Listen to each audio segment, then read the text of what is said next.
à chacun. Nous pouvons encore acclamer très fort le Seigneur Jésus. Amen. Il est digne de louange et d'adoration et nous voulons ce matin bénir son merveilleux nom.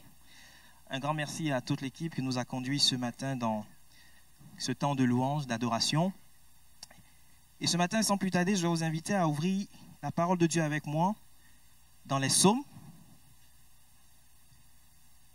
Le psaume 58. Le psaume 58.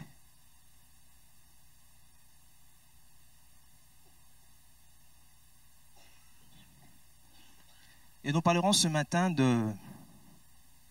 de vengeance. La vengeance divine. La vengeance divine dans une perspective chrétienne.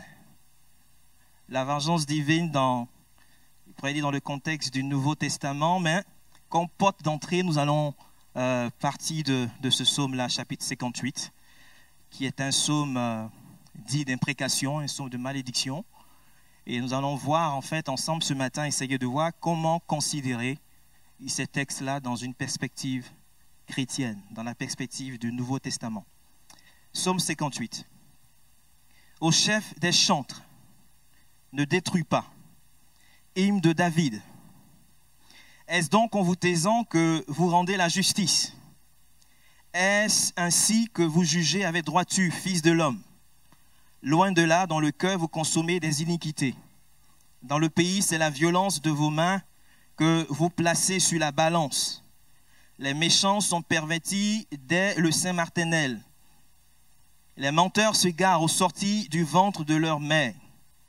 Ils ont un venin pareil au venin d'un serpent, d'un aspic sourd qui ferme son oreille et qui n'entend pas la voix des enchanteurs, du magicien le plus habile. Ô Dieu, brise-leur les dents dans la bouche. Éternel, arrache les mâchoires des lionceaux. Qu'ils se dissipent comme des eaux qui s'écoulent. Qu'ils ne lancent que des traits émoussés. Qu'ils périssent en se fondant, comme un limaçon sans voir le soleil, comme l'avorton d'une femme. Ainsi, avant que vos chaudières sentent l'épine, vête ou enflammée, le tourbillon l'emportera. Le juste sera dans la joie à la vue de la vengeance. Il baignera ses pieds dans le sang des méchants. Et les hommes diront, oui, il est une récompense pour le juste. Oui, il est un Dieu qui juge la terre. Voilà, c'est assez dur, hein, comme... Et ce n'est pas le seul psaume, hein, comme ça. Voilà. Alors, je ne sais pas si vous avez déjà été victime d'une injustice. Hein, peut-être que c'est déjà arrivé une fois en passant. Comment est-ce que vous avez réagi face à cette injustice? Avez-vous ou auriez-vous prié comme David l'a fait dans ce psaume-là? Est-ce que vous auriez fait ça? Est-ce que nous pouvons nous inspirer de ce psaume aujourd'hui en faisant appel à la vengeance divine? Oh Dieu, brise-leur les dents dans la bouche. Arrache tout, hein, dans la bouche. Éternel, arrache les mâchoires des lionceaux. Dans la Bible, il existe, comme je le disais au début, plusieurs psaumes dits d'imprécation. Et proférer une imprécation ou des imprécations, c'est prononcer des malédictions contre une personne. C'est maudire. C'est souhaiter le malheur contre quelqu'un. Et les psaumes dits d'imprécation sont donc des psaumes de malédiction ou encore des psaumes de vengeance. Et vous avez plusieurs exemples. Et là, je vais juste vous donner des références pour ceux et celles qui souhaitent lire. Ce matin, j'ai fait le choix du psaume 58, mais il y a d'autres psaumes. Le psaume 35, du verset 1 à 10. Le psaume 52, du verset 3 à 9. Le psaume 58, du verset 7 à 12. Le psaume 69, du verset 23 au verset 29. Le psaume 83, du verset 10 à 19, le psaume 109 du verset 6 à 20 et le psaume 107 du verset 7 à 9. Je vous dis qu'il y a quand même beaucoup de textes comme ça qu'on retrouve dans les psaumes. Ce sont des psaumes dans lesquels nous retrouvons des appels à la vengeance divine qui sont formulées par les psalmistes contre des personnes considérées comme injustes, le plus souvent contre des ennemis personnels, contre des ennemis de la société, contre des ennemis de la nation ou encore contre des ennemis de Dieu. Et dans le psaume que nous avons lu ensemble tout à l'heure, David dénonce la perversion de la justice dans la société qui était la sienne. Et ici, il se dresse contre certains dirigeants ou encore leaders qui abusent de leur pouvoir, de leur position d'autorité pour commettre l'injustice au sein de la nation. Ces dirigeants sont en charge d'exercer la justice. Elles sont en charge de se prononcer en matière de droit. Malheureusement, ils pervertissent la justice en s'abstenant de se prononcer en faveur de l'innocent et de défendre celui qui devrait être défendu. Et par la suite, David va nous fournir une description de ces dirigeants injustes. Et puis, il va prier contre eux en prononçant des imprécations ou encore des malédictions. Et finalement, il va à la fin, et ce sont les versets 11 et 12, orienter les regards vers le triomphe du juste et la vengeance dont il sera le bénéficiaire. Et avant d'aller plus loin, je voudrais qu'on s'intéresse à une expression qu'on retrouve au verset 2 de ce psaume. C'est l'expression « fils de l'homme ». L'expression « fils de l'homme ». Par cette expression, le psalmiste désigne les entités contre lesquelles il dirige ses accusations. Et le thème qui est utilisé en hébreu, c'est le mot « élim ». Et ce mot peut renvoyer soit à des êtres divins ou des puissances invisibles qui sont subordonnées au seul vrai Dieu, soit à des autorités humaines. Et lorsqu'on lit bien, et je vous encourage vraiment après chez vous à relire tranquillement ce texte, le verset 4 de ce psaume suggère qu'il s'agit plutôt de pouvoirs humains, tels que les magistrats, les rois, ou plus généralement les dirigeants ou leaders politiques, des autorités. Nous pouvons aussi remarquer que tout le reste de ce psaume ne s'applique pas à des êtres divins, mais s'applique à des hommes. Il est fait allusion dans tout le reste de ce psaume à des hommes. Dans tous les cas, s'il s'agissait d'êtres divins, ce pourrait être des autorités humaines à qui on reconnaît un pouvoir divin. Vous pouvez voir pour cela le psaume 82. Ces autorités exercent le pouvoir de juger au nom de Dieu, mais elles font prospérer l'injustice au sein de la société. C'est donc l'injustice d'autorité humaine, terrestre, d'autorité humaine, bien réelle, que le psalmiste dénonce dans ce psaume-là, que nous avons lu. Et comme un procureur, le psalmiste, en fait, c'est un peu comme s'il prenait ses dirigeants humains et il les plaçait sur le banc des accusés. Il dénonce leur injustice à travers une série de questions que nous retrouvons au verset 2. Est-ce donc en vous taisant que vous rendez la justice? Est-ce ainsi que vous jugez avec droiture, fils de l'homme?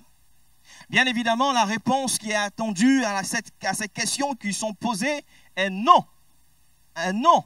Bien aimés frères et sœurs, ici dans ce texte, le psalmiste accuse les dirigeants humains de ne pas avoir été justes, de ne pas avoir été équitables dans leur jugement et d'être restés silencieux alors que leur fonction, alors que leur rôle consistait à défendre la justice. Ils ont reçu de Dieu le pouvoir de juger, mais leur pratique était inique, était injuste et contraire à la nature de Dieu. Il peut arriver, frères et sœurs, que nous soyons nous aussi accusés injustement. Et c'est peut-être ton cas ce matin. Et peut-être qu'on t'accuse d'avoir fait ceci, on t'accuse injustement d'avoir fait cela. Or, tu es innocent. Tu n'es en rien coupable. Et peut-être que de faux témoignages ont été formulés contre toi. Les gens montent à ton sujet, ils s'accordent pour te faire du mal, pour t'opprimer, ils s'accordent pour te maltraiter. Et peut-être que c'est là où tu travailles, que les gens te traitent de cette façon, d'une façon injuste. Ça peut être au sein de ta famille que tu es traité de façon injuste. Ça peut être au sein de ton couple ou encore là où tu résides. On te fait beaucoup de tort et peut-être que tu subis en ce moment une injustice à cause de ta foi, à cause de tes valeurs qui sont fondées sur la parole de Dieu, qui sont fondées sur l'Évangile. Et face à cette situation, peut-être que tu as entrepris de te tourner vers une personne ou la personne, vers l'autorité, vers le dirigeant ou vers l'instance qui est en charge de régler la situation, qui est en charge de régler le problème, dans le but de faire valoir ton droit, dans le but de prouver ton innocence. Alors que tu espérais peut-être que cette personne te fasse justice, cette instance te fasse justice, à ta grande surprise, soit l'autorité ou l'instance en question est restée silencieuse. Elle ne s'est pas prononcée sur l'affaire. Elle a fait comme s'il n'y avait rien, comme si rien ne s'était passé. Soit lorsqu'elle a ouvert la bouche pour se prononcer sur la situation, son jugement n'a pas été juste. Son jugement n'a pas été équitable. Son jugement a été injuste. Et c'est ce que le psalmiste va, en tout cas, dénoncer dans ce texte-là. Le coupable a été traité comme une victime. Et la personne qui est innocente n'a pas été traitée, considérée comme telle, mais elle a été considérée comme un coupable. La personne ou l'instance chargée de régler l'affaire a eu une attitude injuste envers toi. Elle a abusé de sa position, elle a abusé de son autorité. Et toi, tu en souffres en ce moment et tu ne sais plus vers qui te tourner. Ce matin, peut-être que tu t'identifies à ce psaume. Peut-être que ce matin, tu t'identifies à David, au psalmiste dans ce texte-là. Tu vis une véritable injustice et tu te demandes si tu peux ou si tu dois prier comme David l'a fait. Et peut-être même que dans ton cœur, il y a vraiment l'envie de prier comme David, de prononcer des imprécations, de prononcer des malédictions contre ceux qui t'ont fait du tort. Tu veux le faire et peut-être même que tu le fais, que tu l'as déjà fait. Oh Dieu, brise-leur les dents dans la bouche.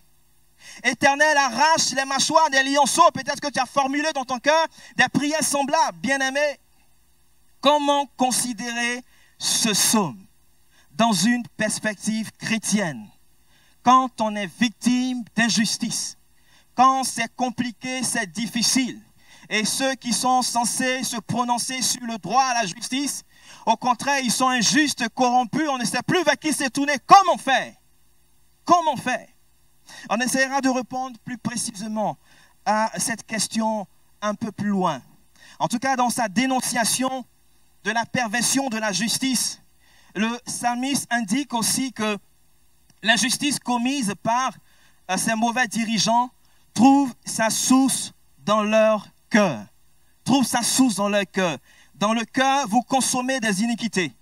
Dans leur cœur, ils planifient les mauvais desseins. Dans leur cœur, ils vont élaborer, mettre en place des stratégies, des manœuvres pour commettre le mal, pour faire du tort. Ils délibèrent, ils sont délibérément et intentionnellement injustes. Il a dit dans le texte qu'il place sur une balance la violence conçue dans leur cœur.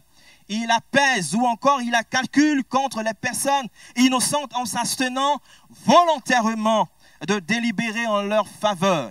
Leur intention est de commettre le mal.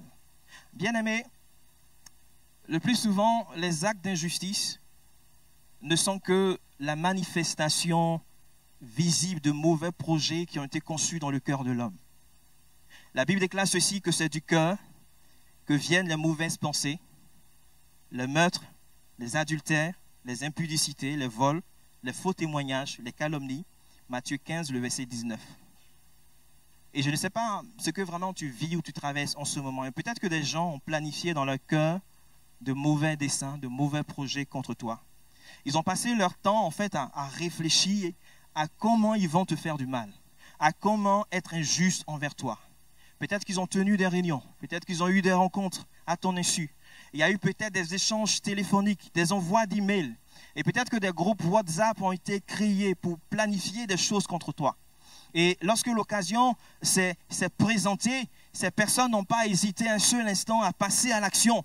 Ce qu'ils t'ont fait ou ce qu'ils continuent de te faire n'est que la matérialisation d'un mauvais dessein qu'ils ont conçu dans leur cœur contre toi.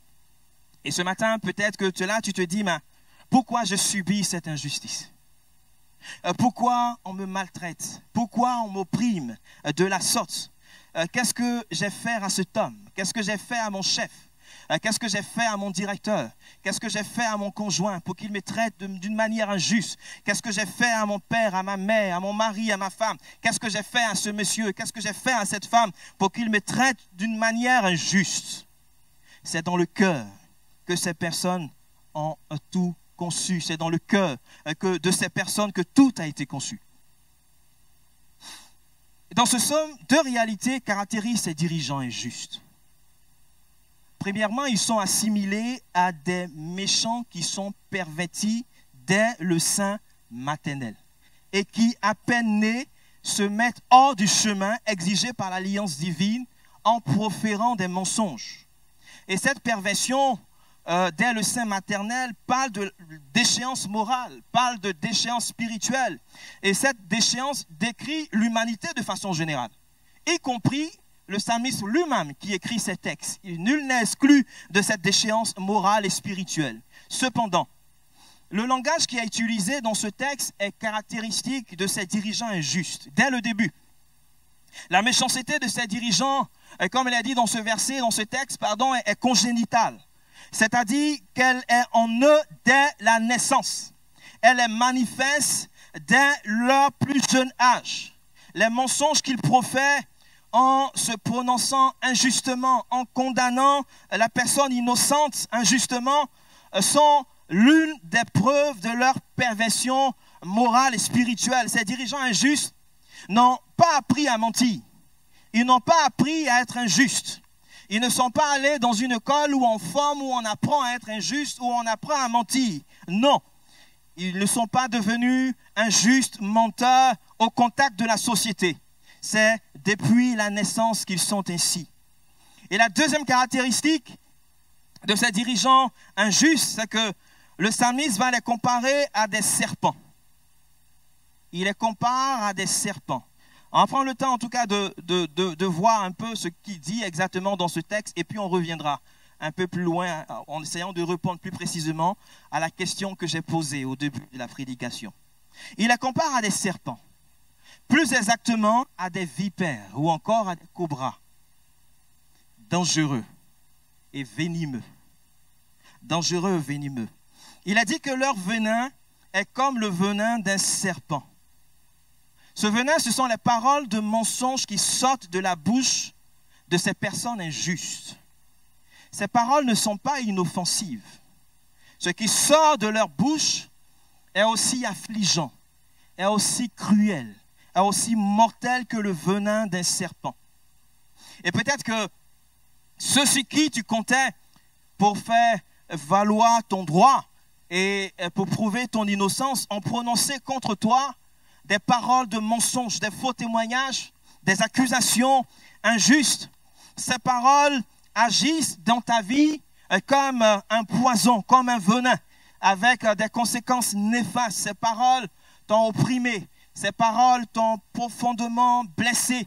Ces paroles t'ont causé du tort. Et tout se passe comme si il y avait comme un poison aussi mortel qui se baladait dans ton corps et qui te détruit tout doucement, qui te détruit à petit feu. Tu ne sais pas comment te libérer de l'impact, de l'influence de ces paroles qui ont été prononcées sur toi. Tu as peut-être en ce moment du mal à te relever, tu as du mal à te reconstruire, tu as du mal à rebondir, tu as du mal à aller de l'avant. Tu souffres à cause de ces paroles injustes, de tous ces mensonges que tu as entendus.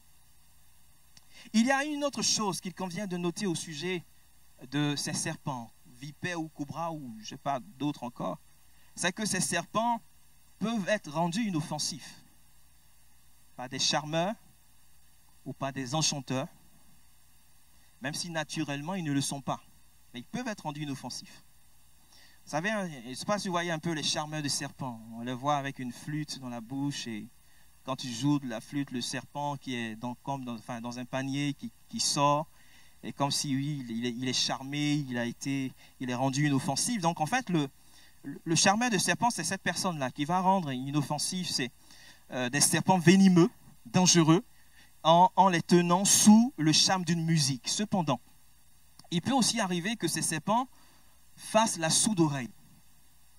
La sourde oreille à la flûte de son charmeur. Et oui, le charmeur est en mesure, il est capable peut-être de les rendre inoffensifs, mais à condition que ces animaux aient la faculté ou encore la volonté d'entendre le son de la flûte et de se laisser charmer. Et le serpent peut faire le sourd, eux-mêmes mordre l'enchanteur, mordre le charmeur. De la même manière, ces dirigeants injustes, ils ne se laissent pas séduire, ils ne se laissent pas contrôler, même par l'enchanteur le plus expert, par le charmeur le plus habile. Ils refusent tout ce qui pourrait les rendre inoffensifs.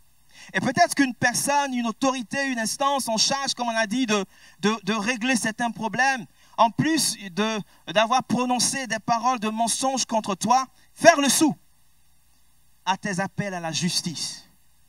Fais le sourd à tes appels à la justice. Lorsque tu viens voir ces instances, lorsque tu viens voir cette personne, lorsque tu viens voir ce dirigeant, pour lui dire, bon, voici ma situation, voici ce qui se passe. Lorsque peut-être même que tu envoies des lettres recommandées avec accusé de réception, tu envoies des courriers, etc. C'est comme s'il se bouchait les oreilles pour éviter de t'entendre, pour éviter de t'écouter. Tu as beau expliquer ta situation, tu as beau décrire ton problème, mais c'est comme s'il n'avait rien compris. Oui, mais bon, voilà, etc. Et la personne aurait dû entendre tes appels à la justice. La personne aurait dû entendre tes cris ou l'instance, tes cris de détresse, tes pleurs, voir tes larmes, ta souffrance. Ben, la personne a préféré être sourde, insensible, indifférente à ta détresse. Vers qui d'autre se tourner?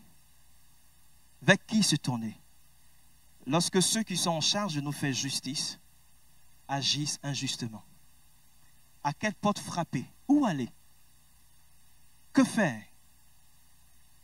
Bien-aimé, face à cette perversion de la justice, le psalmiste se sentait démuni et indigné. Et peut-être que c'est ton cas ce matin. Démuni et indigné parce que tu vois, parce que tu constates. Il était parfaitement conscient que ces dirigeants injustes avaient la capacité de nuire à sa vie. Il aurait bien voulu plaider sa cause. Il aurait bien voulu prouver son innocence auprès de ces instances, auprès de ces dirigeants.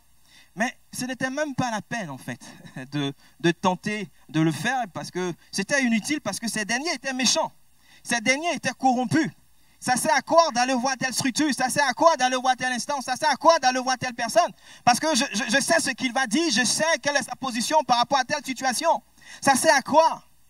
Il n'avait aucun autre moyen à sa disposition. Cela dit, il aurait pu envisager une vengeance personnelle. Puisque aucune personne ne veut me faire justice, je vais me faire justice moi-même. Ce n'est pas ce que David a fait dans ce texte. Bien au contraire, il s'est tourné vers le seul qui était capable d'intervenir dans sa situation. Il s'est tourné vers la seule personne capable d'intervenir pour rétablir la justice. Il s'est résolu à faire appel à la vengeance divine en confiant à Dieu le soin de sanctionner le mal, en confiant à Dieu cette responsabilité. Et dans ce psaume, l'appel à la vengeance divine de David va prendre forme à travers 3 catégories d'images. Et toutes ces images, comme on l'a dit au début, traduisent des imprécations, traduisent des malédictions que le psalmiste prononce contre ses dirigeants injustes. Tout d'abord, il va comparer ses dirigeants à des lionceaux féroces. Ce n'est pas des chatons ou des chats, hein, d'une grande taille, c'est vraiment des lionceaux, hein, des lionceaux féroces. Et il va prier Dieu de briser leurs dents et d'arracher leurs mâchoires. Verset 7. Ces dents et ces mâchoires sont d'une certaine manière des armes utilisées par les lionceaux pour saisir, pour déchirer, pour casser et pour manger leur proie. Le psalmiste, en fait, ici, demande donc à Dieu de briser les armes avec lesquelles ces mauvais dirigeants commettent l'injustice. Il prie afin qu'ils soient privés de leurs armes mortelles. De la sorte, ils deviendront inoffensifs et seront empêchés de nuire à sa vie, c'est-à-dire qu'ils ne seront plus en mesure, en capacité de prononcer des jugements injustes, de mauvais jugements. Et ici, c'est comme si le psalmiste disait, Seigneur, Dieu brise leurs âmes, détruit leurs âmes, et qu'ils soient empêchés de nuire à ma vie, qu'ils soient empêchés de me détruire, qu'ils soient empêchés de me faire du mal, de prononcer des mensonges contre moi, de prononcer des jugements injustes contre moi. La deuxième image de comparaison que David va utiliser ici, il va utiliser, dans la deuxième catégorie d'images, il va utiliser 4 comparaisons importantes dans cette deuxième catégorie d'images. Premièrement, il prie pour que ses dirigeants injustes s'écoulent aussi vite comme les eaux absorbées par le sol ou évaporées par le soleil. Il suffit de verser un verre d'eau sur le sol, la terre, pas sur du bitume. Vous allez voir que ça va s'évaporer assez vite. Ou encore, s'il fait très chaud, le sol va absorber l'eau assez vite. Ou s'il fait très chaud, le soleil l'eau va s'évaporer. Deuxièmement, David souhaite que les flèches lancées par ses dirigeants, en l'occurrence leurs paroles, soient émoussées. C'est-à-dire qu'elles soient moins incisives, qu'elles soient moins aiguës, qu'elles soient moins pénétrantes, qu'elles aient moins d'impact. Troisièmement, il va comparer ses dirigeants à des limaçons ou encore à des escargots qui sont censés se dissoudre dans la traînée de matière gluante, leur traînée de matière gluante au fur et à mesure qu'ils se déplacent sur le sol. Et pour finir, le psalmiste assimile ses dirigeants malhonnêtes à un avorton, c'est-à-dire à un enfant mort-né qui ne verra pas le soleil. Toutes ces images évoquent l'idée de leur disparition ou de leur anéantissement total, ainsi que de la disparition de leur pouvoir dévastateur. Et c'est comme si le psalmiste disait, mais Seigneur, anéantis-les. Seigneur, qu'ils disparaissent. Seigneur, je ne veux plus qu'on entende parler d'eux. Seigneur, lorsqu'il va prendre sa voiture, qu'il va se déplacer, qu'il fasse un accident. Seigneur, je prie que lorsqu'il va dormir la nuit, qu'il ne se réveille pas le lendemain. Seigneur, fais ceci, Seigneur, fais cela. Voilà un peu, en fait, comment on peut percevoir ces propos, ces déclarations de David ici dans ce psaume. Et enfin, la dernière catégorie d'images renvoie à une suppression rapide et instantanée des dirigeants injustes. Et comme l'épine qui est emportée par le tourbillon, avant même que la chaudière ou encore la marmite qui est posée sur l'épine, qui est posée sur le feu, ne profite de la chaleur de l'épine. Avant que la marmite ne soit chaude, avant que le repas ne soit prêt. C'est ce qui est dit au verset 10. Avant que vos marmites soient au contact de l'épine, vêtues ou enflammées, Dieu emportera les méchants par la tempête. Dans le contexte de l'époque, les épines étaient utilisées comme des combustibles pour alimenter les feux de cuisson. Et le feu d'épines s'alimentait vite et brûlait fort. Mais c'est un feu qui ne durait pas longtemps. Ça ne durait pas longtemps. Et c'est comme si le psalmiste disait, Seigneur, de la même manière qu'un bouquet d'épines sèche brûle rapidement dans un feu sous des marmites, que le jugement de Dieu, comme une tempête, comme un tourbillon, s'abatte rapidement et instantanément sur mes ennemis. Sur mes ennemis. C'est comme s'il disait, avant même que mes ennemis ou ces dirigeants injustes n'aient eu l'occasion de réaliser les projets injustes qu'ils ont conçus en eux, qu'ils ont conçus dans leur cœur, ils prient pour qu'ils soient détruits, qu'ils soient anéantis totalement. Ils prient pour qu'ils soient balayés subitement par la tempête, par un tourbillon, emportés par la tempête. Bien-aimés, comment comprendre ces imprécations?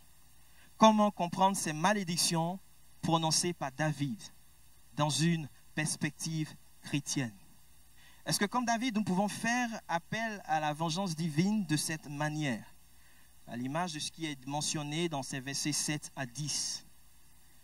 Ce sont des psaumes qui peuvent nous déranger, des textes qui peuvent vraiment nous perturber, mais ce sont des textes qui font partie du canon biblique, qui font partie de notre Bible. Donc, quelque part, qui sont censés aussi faire autorité en matière de foi et de vie chrétienne. Qu'est-ce qu'on doit en faire? Est-ce que chacun prend sa Bible et puis déchire tous ces psaumes d'imprécation? Ou bien on va prendre du blanco et on passe là-dessus et puis ça arrive, on saute. Qu'est-ce qu'on fait avec ça? Et pour répondre à ces questions, je voudrais faire plusieurs remarques ce matin. La première remarque est la suivante. C'est que celui qui est opprimé peut trouver une véritable consolation dans ce psaume. Et plus généralement, dans les psaumes dits d'imprécation. Ce texte peut faire naître en lui l'assurance que Dieu n'est pas insensible, que Dieu n'est pas indifférent aux injustices qu'il pourrait subir dans la société. Bien-aimé, le Dieu en qui tu as placé ta foi, le Dieu en qui tu as placé ton espérance, ta confiance, se distingue des dirigeants injustes qui peuvent exister. On ne peut pas le comparer à un dirigeant injuste, un dirigeant qui reste silencieux devant des situations d'injustice, un dirigeant qui ne prononce des jugements injustes, un dirigeant qui fait le sourd lorsqu'on vient lui exposer une situation. Dieu n'est pas comme ça. Dieu n'est pas semblable à ce type de dirigeant, de leader, d'autorité, de magistrat, de juge. Celui qui est opprimé peut s'approprier ce psaume en réalisant qu'aucune affaire humaine n'échappe à la souveraineté de Dieu. Mon frère, ma soeur, à travers ce psaume, ce matin, tu peux te rendre compte que Dieu est celui qui défend l'opprimé. À travers ce psaume, tu peux te rendre compte que Dieu intervient en faveur de la personne qui est opprimée. Et c'est pourquoi ce matin, tu peux tout simplement t'approcher de ce Dieu merveilleux, incliner ton cœur devant lui et pour te tourner vers ce Dieu vivant, vers ce Dieu merveilleux dans la prière et dans une totale confiance, dans une totale assurance. Et tu peux t'approcher de lui ce matin. Oui, Seigneur, je ne sais pas avec qui me tourner pour faire valoir mon droit. Mais je sais que je peux me tourner vers toi parce que tu n'es pas insensible à l'injustice que je vis, à l'injustice que je subis en ce moment. Je ne veux pas me faire moi-même justice, Seigneur, mais je veux remettre la situation entre tes mains. Je veux t'apporter le problème, je veux t'apporter la situation. Dans Romains 12, 19, 21, il dit ceci: ne vous vengez pas vous-même, bien-aimés, mais laissez agir la colère. Car il est écrit: à moi la vengeance, à moi la rétribution, dit le Seigneur. Et il a rajouté ceci au verset 20. Mais si ton ennemi a faim, qu'est-ce que tu dois faire? Donne-lui à manger. S'il a faim, c'est pas évident, hein, n'est-ce pas? Si ton ennemi a faim, donne-lui à manger. S'il a soif, qu'est-ce que tu dois faire? Donne-lui à boire. Car en agissant ainsi, ce sont des charbons ardents que tu amasseras sur sa tête. Ne te laisse pas vaincre par le mal, mais surmonte le mal par le bien. Dans Jacques 1, verset 20 également, il a dit: car la colère de l'homme n'accomplit pas la justice de Dieu. Et même si je ne suis pas opprimé personnellement, je peux aussi m'approprier ce psaume-là. C'est une manière pour moi de m'identifier aux personnes qui sont opprimées, comme l'a été le psalmiste. Et ce serait pour moi partager la cause de ceux qui sont victimes d'une perversion de la justice et qui sont persécutés injustement par des dirigeants malfaisants. C'est un psaume qui invite chaque enfant de Dieu, chaque chrétien à la solidarité envers ceux qui sont opprimés, à l'image du Seigneur Jésus-Christ, en qui Dieu s'est fait solidaire de notre humanité par l'incarnation. Et mon frère, ma soeur, il suffit d'ouvrir les yeux pour constater que plusieurs personnes autour de toi, plusieurs personnes dans la société ou ailleurs peuvent être victimes d'injustice, peuvent être opprimées, maltraitées, parfois à cause de leur foi ou bien pour d'autres raisons. Et en général, ne savent pas avec qui se tourner pour faire valoir le droit, si ce n'est vers Dieu. Et ce psaume nous engage à la solidarité dans la prière. C'est un psaume qui nous engage à la solidarité dans l'intercession, mais aussi à travers des actions concrètes qui peuvent être menées envers ces personnes. Et peut-être que la prière que chacun peut peut-être demander et formuler au Seigneur ce matin: Seigneur, comment je peux traduire ma solidarité envers des personnes victimes d'injustice? Comment je peux venir en aide à ceux qui sont opprimés, à ceux qui sont blessés, maltraités. Mon frère, ma soeur, la Bible nous encourage à nous réjouir avec ceux qui se réjouissent, mais aussi à pleurer avec ceux qui pleurent. Troisième remarque. Nous pouvons noter que dans ce psaume, et comme on l'a répété plusieurs fois, le psalmiste exprime des imprécations contre ses dirigeants injustes. Cependant, dans la perspective chrétienne, nous sommes exhortés à aimer nos ennemis, à bénir même ceux qui nous maudissent, à faire du bien à ceux qui ont de la haine contre nous et à prier pour ceux qui nous maltraitent. Matthieu 5, 43, 45. Comment nous pouvons concilier ces deux perspectives bibliques, celle des psaumes dits d'imprécation et celle de la perspective chrétienne? Mon frère, ma soeur, je pense qu'il convient vraiment de noter que David, si nous prions comme David l'a fait, nous devons tout simplement comprendre, réaliser que les ennemis contre lesquels nous avons à lutter ne sont pas humains. Ils ne sont pas humains. Ils ne sont pas faits de chair et d'os. Ils sont spirituels. Vous n'avez pas à lutter contre la chair et le sang, nous dit la parole de Dieu.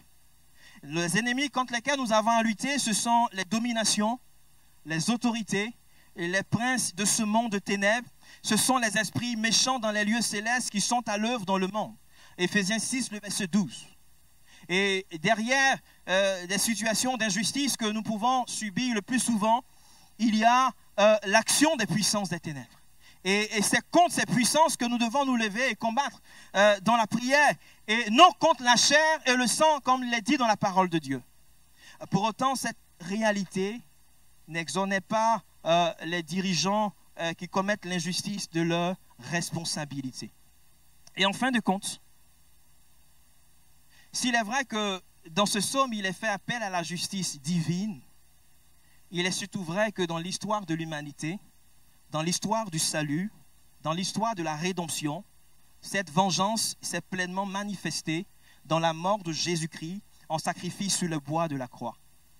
Comme nous le savons, par la désobéissance d'Adam, notre ancêtre, le péché s'est introduit dans l'histoire de l'humanité. Et le péché de l'homme méritait une sanction, parce que Dieu est un Dieu juste. Et la rétribution ultime du péché de l'homme, le verdict final du procès équitable de Dieu contre toi, contre moi, contre l'humanité, la sanction du péché, c'est la condamnation de toute l'humanité à la mort éternelle. La Bible déclare que tous ont péché et sont privés de la gloire de Dieu. Et nous sommes tous coupables d'avoir offensé le Dieu vivant et vrai. Nous sommes tous coupables d'avoir offensé le Dieu saint. Mais la bonne nouvelle, c'est qu'il a plu à Dieu de sanctionner le péché dans la personne de Jésus-Christ, son Fils unique et bien-aimé. Mon frère, ma sœur, par la mort de Jésus-Christ sur le bois de la croix, le Seigneur Jésus-Christ nous a rachetés de la malédiction. Il a ôté la malédiction qui était sur toi. Il a ôté la malédiction qui était sur moi, sur chacun d'entre nous, en devenant lui-même malédiction pour toi, en devenant lui-même malédiction pour chacun d'entre nous. Et c'est donc un psaume qui nous amène à regarder à la croix, là où le corps de Jésus-Christ a été brisé, là où son corps a été meurtri par amour pour nous, là où le sang de Jésus a été répandu pour le pardon de nos péchés. Dans les 2 derniers versets de ce psaume, le psalmiste va anticiper la joie du juste opprimé lorsqu'il verra la justice de Dieu s'exercer contre des dirigeants injustes. Ce juste opprimé pourra sauter de joie, il pourra se réjouir, il pourra dire Alléluia, gloire à Dieu, à la vue du rétablissement de la justice par un acte de jugement de Dieu contre ces mauvais dirigeants. Une nouvelle fois, le psalmiste va introduire ici une image, celle du juste qui baigne, qui plonge ses pieds dans le sang des méchants. Et ici, tout se passe comme si la vengeance divine faisait couler le sang des dirigeants injustes, dans lequel le juste opprimé est appelé à baigner ses pieds. C'est une image qui exprime 2 choses.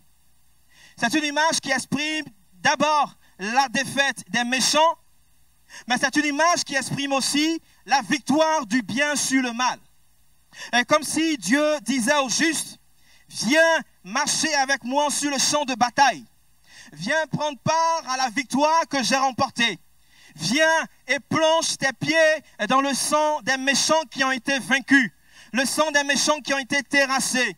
C'est pourquoi le psalmiste peut se réjouir. Il peut pousser des cris de joie parce que Dieu a remporté la victoire contre ses dirigeants injustes. Mon frère, ma soeur, ce matin, je veux simplement t'encourager et te dire, cesse de pleurer, cesse de te lamenter, relève la tête et réjouis-toi en Jésus-Christ, ton bien-aimé Seigneur et Sauveur. Réjouis-toi en lui parce que Dieu a déjà remporté la victoire. Tu n'as plus rien à craindre parce que tu as au bénéfice de la victoire que Dieu a remportée en Jésus-Christ sur la mort, la victoire qu'il a remportée sur la malédiction, la victoire qu'il a remportée sur le péché, la victoire qu'il a remportée sur les esprits impurs, sur toute situation d'injustice. Dans la situation que tu traverses en ce moment, Dieu a déjà remporté la victoire. L'ennemi spirituel qui s'est levé contre toi a été vaincu. Il a été terrassé. Le Seigneur veut ce matin te conduire à l'endroit où la bataille a eu lieu. Non pas pour combattre, mais pour que tu constates, pour que tu réalises qu'il a vraiment remporté la victoire. Pour t'amener à constater que tu es vainqueur, que tu es plus que vainqueur en Jésus-Christ. Pour t'amener à baigner toi aussi tes pieds dans le sang de ces ennemis spirituels qui se sont dressés contre toi, qui se sont dressés contre ta vie parce qu'ils ont été vaincus, parce qu'ils ont été terrassés par le sacrifice de Jésus-Christ sur le bois de la croix. Mon frère, ma soeur, à la vue de la vengeance divine de ce que Dieu va faire dans ta vie, les gens autour de toi seront témoins de la récompense du juste et du fait qu'il existe un Dieu qui est le juste juge, un Dieu qui est le juste dirigeant, un Dieu qui est assis sur le trône. Tu verras, tu constateras, tu vas expérimenter que le jugement de Dieu n'est pas semblable au jugement des hommes, que le jugement de Dieu s'oppose à celui des dirigeants injustes, et tu comprendras que Dieu n'est pas indifférent aux injustices. Je vais conclure avec ce texte du Nouveau Testament, Luc 18, versets 1 à 8, que vous connaissez très bien, où il est question dans ce texte d'une veuve qui était aux prises avec une certaine partie adverse. Et peut-être que c'est ton cas ce matin. Je ne sais pas avec quelle partie adverse tu es aux prises en ce moment. Le problème de cette veuve était suffisamment grave pour qu'elle décide de faire appel à un juge. Ah, il y avait un problème. Il y avait un problème. C'est que ce juge est décrit comme inique. Il est décrit comme injuste, méchant, quelqu'un qui ne craint pas Dieu, n'ayant d'égard pour personne. Bon, devant un tel juge, comment on fait? Comment on s'y prend? Cette femme n'avait pratiquement aucun espoir de se voir faire justice. Elle aurait bien voulu peut-être recourir à un pot de vin. Si je lui donne un peu d'argent, peut-être qu'il va me faire justice. Peut-être que si je vois mon oncle qui occupe tel poste à tel endroit pour lui demander d'intervenir pour moi, peut-être que lui, ce juge-là, va se pencher sur mon affaire, sur mon problème. Mais cette femme était pauvre, elle était veuve. Dans le contexte de l'époque, les veuves vivaient vraiment dans une précarité. Lorsqu'elles perdaient leur mari, c'était compliqué pour elles financièrement. Comment faire? Et puis ce n'est pas bien également de corrompre les gens. Elle n'a aucun pouvoir, aucune relation. Comment faire pour agir? Comment faire pour gagner, afin d'obtenir gain de cause? Elle se dit, mais c'est vrai que je n'ai pas d'argent, je n'ai pas de relation, je n'ai pas de pouvoir, je ne sais pas comment faire. Mais je peux faire quelque chose. Je peux importuner ce juge-là. Je peux importuner ce monsieur jusqu'à ce qu'il me rende justice. Elle s'est dit, mais je dois persévérer. Je dois persévérer. Je ne dois pas me décourager. Je ne dois pas baisser les bras. Il a dit que jour après jour, elle retournait voir ce juge inique. monsieur le juge, voici mon problème. Madame, je n'ai pas le temps pour vous, j'ai trop de dossiers à régler, allez-y, et puis bon, voilà. Le lendemain, à la première heure, lorsque le juge vient avec son sac au travail, il voit la dame qui est là encore. Mais qu'est-ce que vous faites là? Oui, j'étais passé hier pour vous expliquer mon problème, mais qu'est-ce que je vous ai dit hier, madame? Rentrez chez vous. Le surlendemain, elle est encore là.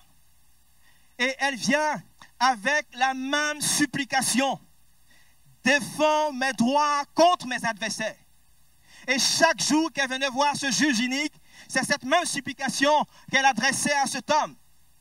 Et il a dit que pendant longtemps, ce juge a ignoré les requêtes de cette veuve jusqu'au jour où cette situation a commencé à tarauder son esprit. Elle commence à me tomber sur les nerfs. Si je la laisse faire, elle va éventuellement me casser ou encore me rompre la tête. Oui, c'est vrai que je ne crains pas Dieu. Oui, c'est vrai que je me moque des hommes. Mais je me soucie de moi-même. Et si je ne fais rien pour mettre un frein aux allées et venues de cette femme, aux activités de cette femme, elle va finir par avoir ma peau. Il faut que je me débarrasse d'elle au plus vite. Je vais lui accorder ce qu'elle demande. Comme ça, je serai tranquille, j'aurai la paix. Et le juge a rendu justice à cette femme. Et c'est vraiment la conclusion du Seigneur Jésus qui m'intéresse là maintenant. Il va dire à ses disciples, mais prêtez attention à ce que un juge méchant, injuste, inique, prêtez attention aux paroles de ce monsieur. Il dit, entendez ce que dit le juge inique. Entendez ce qu'il a dit, ce qu'il a fait, comment ça s'est passé. Et Jésus pose la question, mais et Dieu ne fera-t-il pas justice à ses élus qui crient à lui jour et nuit? Et t'adhérera-t-il à leur égard? Je vous le dis, il leur fera promptement justice. Bien-aimé, si un magistrat méchant, un magistrat injuste, a accepté de rendre justice à une veuve sans défense, s'il s'est mis en peine pour une pauvre veuve à cause de son importunité, à combien plus forte raison un Dieu qui est juste, un Dieu qui est bon, un Dieu qui est miséricordieux, un Dieu qui est fidèle, un Dieu qui est compatissant. Est-ce qu'il ne défendra pas le droit de ceux qui sont à lui, de ceux qui lui appartiennent, qui crient à lui jour et nuit? Mon frère, ma soeur, Dieu n'est pas un juge inique. Dieu n'est pas un juge méchant. Dieu n'est pas un juge injuste. C'est pourquoi ce matin, tu peux faire entièrement confiance à ce Dieu vivant et merveilleux et lui confier ton problème et persévérer comme cette femme-là. Oui, défends mon droit, défends ma cause. Et nous allons simplement courber nos fronts, fermer nos yeux et prendre le temps de prier ensemble. Et peut-être qu'on pourrait se tenir debout pour tous ceux qui peuvent et crier ensemble au Seigneur. Je ne sais pas vraiment ce que tu vis ce matin. Comme cette veuve, tu es peut-être aux prises avec une certaine partie adverse. Tu subis une injustice. Ceux que tu pars voir pour qu'ils te fassent justice, pour prouver ton innocence, pour se prononcer sur ta situation, ils restent silencieux. Lorsqu'ils parlent, ils se prononcent de façon injuste ou encore ils bougent leurs oreilles. Tu ne sais plus quoi faire. Ce matin, tu te sens peut-être opprimé comme le psalmiste, mais ce matin, remets ta situation à Dieu et laisse à Dieu le soin de s'en occuper. Et confie ton problème au Seigneur. Nous allons ensemble crier à l'Éternel. Seigneur, ce matin, nous voulons bénir ton nom, notre Dieu. Ce nom, Seigneur, qui a été élevé au-dessus de tout nom. Seigneur, je ne sais pas ce que vit mon frère, ce que vit ma soeur. Et peut-être que plusieurs ce matin sont aux prises avec une certaine partie adverse. Seigneur, nous voulons, notre Père, te confier ces situations et ces besoins. Nous ne voulons pas être de ceux-là, Seigneur, notre Dieu, qui prononcent des paroles de malédiction, notre Père. Parce que, notre Dieu, tu nous invites à bénir ceux qui nous maudissent, à faire du bien à ceux qui nous font du mal. Mais nous voulons, notre Dieu, ce matin, t'apporter ces besoins, t'apporter, Seigneur, ces situations. Je te prie, mon Dieu, d'étendre ta main et de glorifier ton nom, Seigneur, mon Dieu. Et notre Père, de faire justice à mon frère, à ma soeur qui s'attend à toi par rapport à un problème, une situation. Seigneur, je te prie ce matin d'étendre ta main et de glorifier ton nom, mon Dieu. Si quelqu'un se sent opprimé, maltraité, notre Père, injustement, je te prie ce matin de te glorifier, parce qu'en réalité, tu n'es pas indifférent, tu n'es pas insensible, notre Dieu, aux injustices qui peuvent se passer, notre Père. Je te prie ce matin de donner gloire à ton nom, notre Dieu. Alors que nous crions à toi, nous croyons que tu as déjà remporté la victoire et nous voulons te faire entièrement confiance et bénis ton nom. Reçois la gloire et l'honneur, Seigneur, ce matin, dans le beau et précieux nom du Seigneur Jésus-Christ. Gloire à Dieu. Amen. Que le nom du Seigneur soit béni.